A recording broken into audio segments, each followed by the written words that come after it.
દારૂબંધીની વાતો અને પોલીસના દાવાઓ વચ્ચે રાજ્યમાં બેફામ દારૂનો વેપલો ચાલી રહ્યો છે.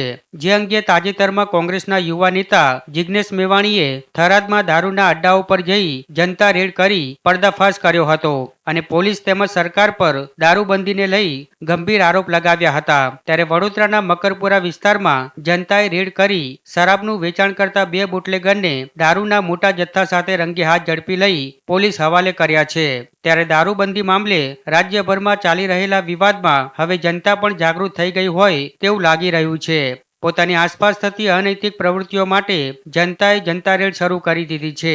શહેરના મકરપુરામાં એરફોર્સના પાછળના ભાગે સ્થાનિકોએ આ જનતા રેડ કરી હતી અને શરાબનો વેપલો ઝડપી પાડ્યો હતો. જાહેર માર્ગ ઉપર મોપેડમાં થેલામાં વિદેશી શરાબનું વેચાણ બુટલેગર દ્વારા કરવામાં આવતું હતું. મોપેડની ડેકીમાંથી પણ શરાબની અસંખ્ય બોટલો મળી આવી હતી. સ્થાનિકોનો આક્ષેપ છે કે તેઓ લાંબા સમયથી આ બુટલેગરના વેપલાથી ત્રસ્ત હતા. ત્યારે આખરે જનતાએ જનતા રેડ કરી હરતી ફરતી શરાબની દુકાન ઝડપી લઈ દારૂના મોટા જથ્થા સાથે બુટલેગરને પકડી લઈ પોલીસ હવાલે કર્યો છે.